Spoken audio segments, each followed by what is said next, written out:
J'ai vécu l'essentiel de ma vie ou à Paris ou en banlieue parisienne, avec quelques excursions dans des villes de province, des conurbations même. Et effectivement, mon goût pour l'histoire des formes, pour la compréhension de l'aménagement des territoires urbains m'a amené effectivement à regarder et l'organisation de ces villes et la façon dont elles étaient construites, et en particulier les façades des monuments et l'organisation intérieure de ces édifices.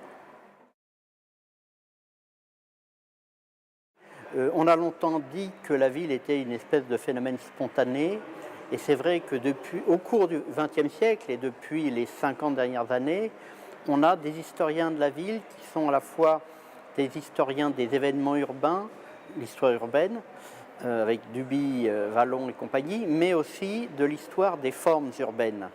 Et je pense que entre les historiens, la vision des géographes qui prennent la dimension du site, des éléments physiques déterminants, des déterminants aussi humains, sociaux et économiques, et la dimension architecturale et urbanistique, on peut rendre compte. Une approche de la ville ne peut être de toute façon, de la ville et de l'agglomération, de sa banlieue, ne peut de toute façon être que pluridisciplinaire. Je ferai, oui, une grosse différence entre l'apport envers les responsables et éventuellement l'impact du côté des citoyens. Je pense qu'effectivement, les responsables politiques, aujourd'hui, n'envisageraient pas, en lançant un concours, d'avertir et de réunir des équipes pluridisciplinaires. On ne peut pas voir simplement des architectes qui considèrent pouvoir monopoliser le sujet, comme ce fut le cas pour Le Corbusier ou quelques autres de cette époque-là. Aujourd'hui, cette approche, on l'a vu pour les projets du Grand Paris, sont des approches globales, pluridisciplinaires, et qui produisent des travaux extrêmement riches.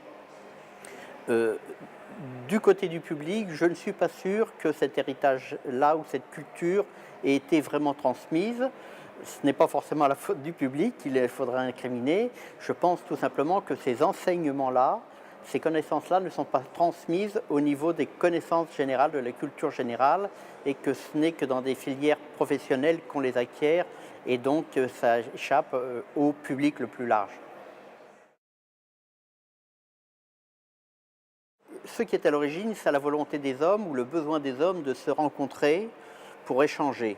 Échanger ou des idées, échanger des biens matériels. Les bourgs, les bourgeois, la bourgeoisie, le commerce, tout cela est lié. La bourse de Lille est au cœur de la vieille ville. On voit bien que les villes médiévales, les villes neuves, le monument central, ce n'est pas l'église, c'est la place du marché. Il n'y a pas une recette miracle, il y a des solutions du sur-mesure, toujours trouvées en fonction de la culture locale et des évolutions périphériques à différentes échelles. Je suis toujours un peu prudent quand on me parle de l'esprit d'une ville, parce qu'il y a l'esprit de ses habitants, il y a l'esprit des quartiers, il y a l'esprit d'une époque qui n'est pas une autre époque. Toulouse était jusqu'à vers 1920 un gros bourg rural administratif et aujourd'hui une ville de dimension européenne, voire internationale. Est-ce qu'on pourrait comparer les Toulousains des années 20 ou des années 50 à ceux des années 2000 ou 2010? Je crois que personnellement, je considère que la pérennité de l'esprit d'une ville, ça relève un petit peu d'une certaine mythologie urbaine qui font partie aussi du folklore de cette ville.